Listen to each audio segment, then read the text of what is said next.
Today I'm going to show you how to do some maintenance on a 2004 Toyota Camry. First, I'll show you the procedure, then I'll follow up with some video to clarify any details that I might have missed. The bane of anyone who keeps a car more than 5 years. Your headlights becoming foggy or hazy. Sure, I tried all the miracle fixes you find on the internet, but those are only good for about 6 months, then you have to do it again. So let me show you my long-term fix I came up with. Replace the entire headlight assembly. When you order new ones, this is how they'll come to you. They're actually only mounted in your car with 4 attach points. You have 2 friction attachments at these 2 locations, and 2 bolts at these 2 locations. That's it. I would say it's easy to change out except for one item, the bolt on the bottom right-hand side. You either have to remove the bumper or break it loose. The top bolt is easy. It's a 10mm socket. Remove it. Believe it or not, this is where you have to put your wrench for the bottom bolt on the right-hand side. Keep watching and I'll show you how to do this. First, we remove the 3 attach points at the top of the bumper. The middle is a plug you pull out with a screwdriver, and both sides are bolts you use a socket on. Jack the car up, then remove the tire, so we can break this wheel well shroud loose. You'll want to remove these 2 attach points, a plug on the left and a screw on the right. Then on the bottom of the car, you remove these 2 bolts. They're holding the bottom of that wheel well shroud in place.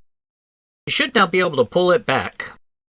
Looking inside and forward, you need to remove this bolt. It's holding the bumper in place. When you watch the video later, it'll become pretty clear where this is located. This is also a friction clip here. It holds the bumper. You shouldn't have to do anything with that. Here's the locations as seen from outside of the car. At this point, you should be able to pull the bumper far enough out you can get your socket in there to get to that bolt. With the 2 bolts removed, now you're just going to have to tug on the headlight to get it to release. I'll say up front right now, it's a lot easier to say it than to do it.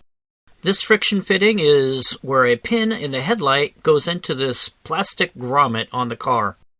The friction fitting on the bottom, a round dowel on the bottom of the headlight fits into this little cup.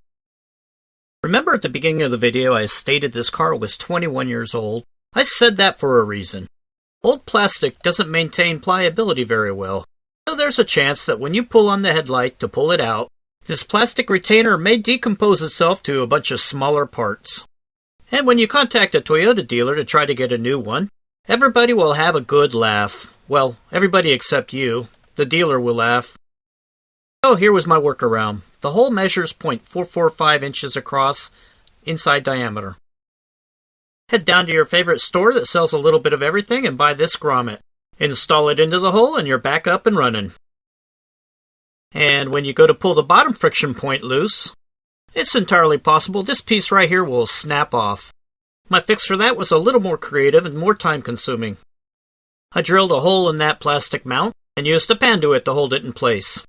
A quick sidebar, that black box you see with the wires coming out of it is a great place to mount a trickle charger for your battery. With the charger mounted permanently in the car, it's easy just to plug it in anytime you're going to leave the car sit for a couple weeks. Finally, one last gotcha.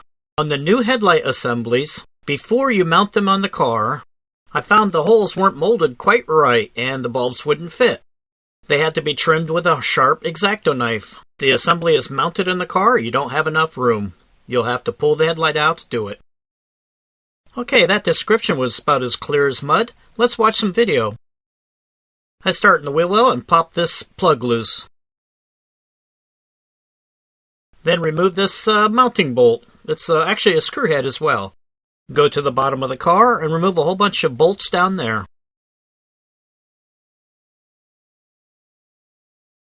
Yes, you do actually need to remove this particular bolt. It's holding the wheel well shroud in place. Alright, let's get off our knees, go to the top of the car. On the top of the bumper, remove the 2 10mm bolts on either side of the bumper. Use a screwdriver to pry the plug out of the middle of the bumper.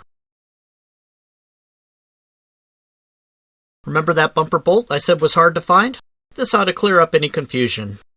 We should now be able to pull the bumper far enough out to get our socket in. Believe it or not, that's going to be 10mm. The final mounting bolt is on the top.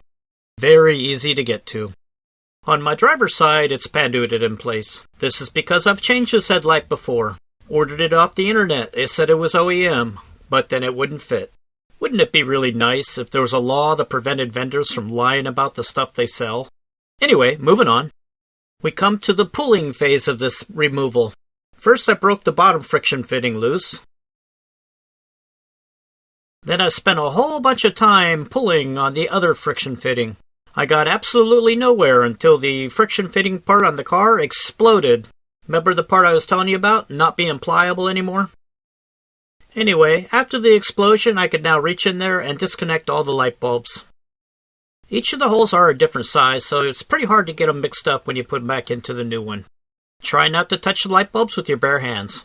Now, to put the new headlight assembly in, install your replacement grommets. Trim the holes in the new assembly so all the light bulbs will fit. A little bit of gentle pressure on the two friction points should lock it into place.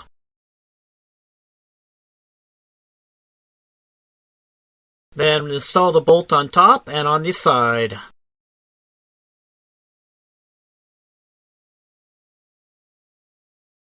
Well, thanks for watching, and good luck with the exploding plastic.